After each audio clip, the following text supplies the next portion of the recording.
তাহলে বন্ধু, আপনি কি দেখেছেন যে অনেক মানুষ তাদের জীবনে অনেক স্কিল থাকা সত্ত্বেও কিন্তু বেশি পয়সা রোজগার করতে পারে না, বা তাদের জীবনে অনেক বেশি পয়সা আসে না? এটা কেন হয় বন্ধু? এর যে কারণটা, সেই কারণটা হলো তাদের যে অবচেতন মন, সেখানে একটা মানি ব্লকেজ হয়ে থাকে। তো এই মানি ব্লকেজটা কিভাবে দূর করা যায়? তো এর কতগুলো উপায় আছে, সে সম্বন্ধে আমি বলছি। আমার নাম আশুতোষ দা, টার্ন অ্যারাউন্ড কোচ। তো বন্ধু, এই যে মানুষের অনেক স্কিল থাকা সত্ত্বেও সে যে মানি ব্লকেজটা যে দূর করতে পারছে না, এর কারণ হলো যে যে টেকনিক গুলো ইউজ করলে তার মনের মধ্যে, অবচেতন মনে যে ব্লকেজটা আছে, সেইগুলো দূর হচ্ছে না। কিন্তু টেকনিক গুলো কি, এটা জানতে হবে। তো এটা জানতে আগ্রহী? আসুন, এই টেকনিক আপনাকে বলে দিই। তিনটে টেকনিক আছে। যদি আপনি এটা ব্যবহার করেন, তাহলে আপনারও যে অবচেতন মনের মধ্যে মানি ব্লকেজ আছে, এটা অনেকটাই দূর হয়ে যেতে পারে। তো প্রথম যে টেকনিক, সেটা হলো আপনার মধ্যে কতটা মানি ব্লকেজ আছে এটাকে আইডেন্টিফাই করা, এটাকে খুঁজে বের করা। এটা কিভাবে খুঁজে বের করা যায়? না, এটা করতে গেলে কতগুলো কোশ্চেন আছে, সেই কোশ্চেনের উত্তরগুলো দিতে হবে। আর এর মার্কিং আছে।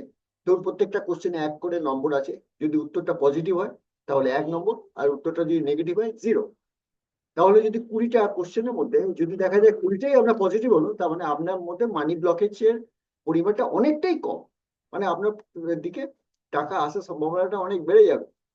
আর যদি দেখা যায় যে 20-র মধ্যে 5টা আপনি নম্বর পেলেন, তাহলে দেখা গেল মানি ব্লকেজের পরিমাণটা অনেকটা আছে। তাই এটা কি খুঁজে পেতে চান? যদি চান তাহলে নিচে অবশ্যই কমেন্ট করবেন, তাহলে আমি আপনাকে এই 20টা কোশ্চেন পাঠিয়ে দেবো। নিজের টেস্টিংটা নিজে করে দেখুন। 2 নম্বর যে আপনার টেকনিক আছে, সেটা হলো যে আপনি রেগুলার গ্র্যাটিটিউড প্র্যাকটিস করতে পারেন, বা কৃতজ্ঞতা স্বীকার করতে পারেন। কৃতজ্ঞতা কোথায় স্বীকার করবেন?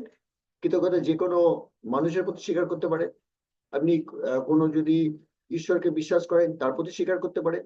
আপনি আপনার সারাউন্ডিংসে যে সমস্ত মানুষের কাছে আপনি পয়সা তাদের থ্রু দিয়ে আসছে, তাদের প্রতি কৃতজ্ঞতা স্বীকার করতে পারেন। বিভিন্ন ভাবে করা যেতে পারে। আর এটা আপনি খাতায় লিখে করবেন। তাহলে কি হবে, আপনার ব্রেনের সঙ্গে আপনার যে লেখা, যে অ্যাকশন আছে, এর একটা ইউনিটি তৈরি হবে। আর সেটা অনেক বেশি পাওয়ারফুল। সেটা আপনার সাবকনসিয়াসের মধ্যে যে ব্লকেজটা আছে, এটাকে ক্লিন করতে অনেকটা ক্লিন করবে, অনেকটা মানে হেল্প করবে। আর 3 নম্বর যে প্র্যাকটিস, সেটা হলো ভিজুয়ালাইজেশন করবে। তো ভিজুয়ালাইজেশন যে ব্যাপারটা আছে, এটা হলো যে আপনি আপনার দিকে যে টাকার একটা ফ্লো আসছে, এটাকে মনে মনে চিন্তা করতে পারেন। আর নিজের মনের মধ্যে নিজেকে বলতে পারেন যে ইয়েস, আই এম রিচ, আমি ধনী, আমার দিকে টাকা ফ্লো কন্টিনিউয়াস আসছে। এই ধরনের কিছু আহ, যাকে আমরা অ্যাফার্মেশন বলি, নিজের সঙ্গে নিজে বলতে পারেন। এগুলো একদিনের নয়, এগুলো কন্টিনিউয়াস বেসিসে করলে কি হবে, আপনার ভেতরে যে যে ব্লকেজ থেকে থাকে সেটা অনেকটা ইজি হয়ে যাবে, অনেকটা ক্লিন হয়ে যাবে। আর যতক্ষণ না ক্লিন হচ্ছে, ততক্ষণ আপনার দিকে মানি ফ্লোটা প্রপার হবে না।